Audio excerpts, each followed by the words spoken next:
چیزیں اور رہ گئیں، ان کا بھی خلاصہ کر دوں۔ وَرَجُلٌ تَصَدَّقَ بِصَدَقَةٍ فَأَخْفَاهَا، کسی نے اگر صدقہ کیا، کسی کو دیا چپکے سے،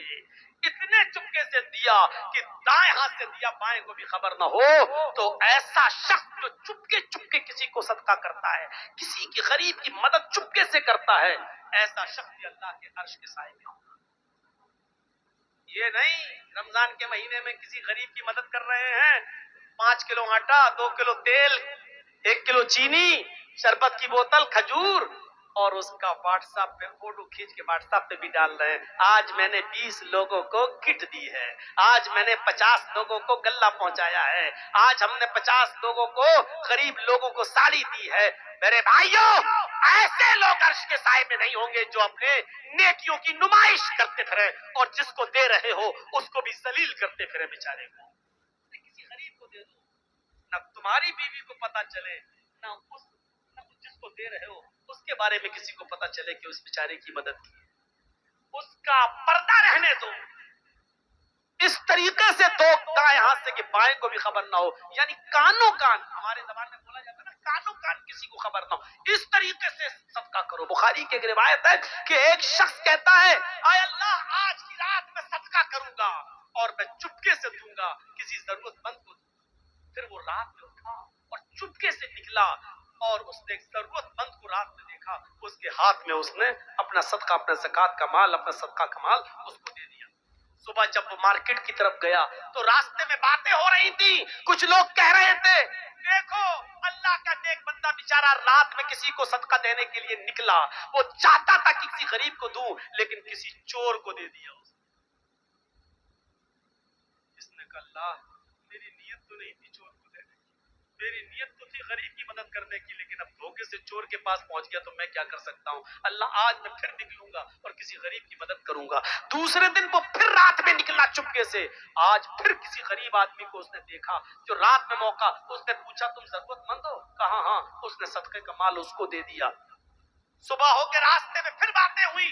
کہ دیکھو آج بھی بیچارہ دھوکا کھا گیا، کوئی نکلا اور کسی غریب کی مدد کرنا چاہتا تھا لیکن دھوکا کھا گیا، آج تو اس نے ایک بہت بڑے امیر کے ہاتھ میں پیسہ پکڑا دیا، آج تو بہت بڑے امیر کی مدد کر دی، جبکہ صدقہ تو غریب کے لیے ہے لیکن دھوکا کھا گیا، اس نے امیر کو دے دیا۔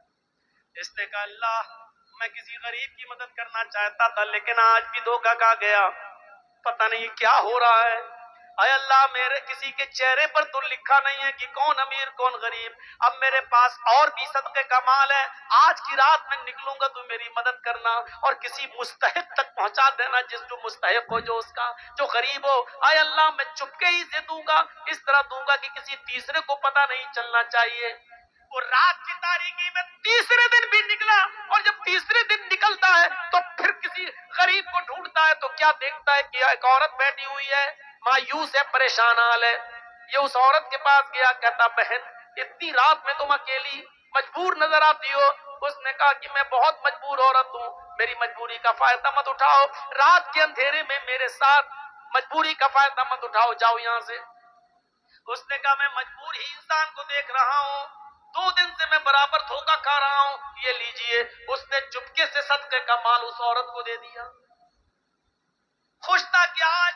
صدقہ کسی اچھی جگہ پہنچ گیا، کسی صحیح جگہ پہ چلا گیا۔ صبح ہوتا ہے، صبح ہوتی ہے تو جیسے یہ مارکیٹ کی طرف گیا لوگوں میں چرچے ہو رہے تھے، تمہیں معلوم ہے؟ کہا نہیں۔ کہا کیا ہوا؟ کہا اللہ کا نیک بندہ آج بھی بیچارہ صدقہ کرنے نکلا اور کسی غریب کی مدد کرنا چاہتا تھا لیکن آج اس نے ایک بد چلن اور بدکار عورت کو صدقہ کر دیا، اپنا مال کسی ثانی اور بد چلن عورت کو دے دیا۔ اس کا کام رات میں روزانہ نکلنے کا ہے اور کسٹمر تلاش کر کے جسم بیچتی ہے، ان سے پیسہ لیتی ہے۔ اس نے کہا اللہ مجھے ثواب نہیں ملے تو گناہ بھی مت دینا، اس لیے کہ میری نیت تو اچھی تھی غریب کی مدد کرنے کی، لیکن میں 3 دن دھوکا کھا گیا اور اب میرے پاس زکوٰۃ کا صدقے کا سارا مال بھی ختم ہو گیا۔ اگر تو مجھے ثواب نہ دے تو گناہ بھی مت دینا، کیونکہ میں نے جان بوجھ کر کسی امیر کی، چور کی اور بدکار عورت کی مدد نہیں کی۔ جب رات میں یہ سویا تو خواب دیکھتا ہے کہ کوئی کہہ رہا ہے، بخاری کی حدیث، رات میں خواب دیکھتا ہے کوئی کہہ رہا ہے تو مایوس مت ہو،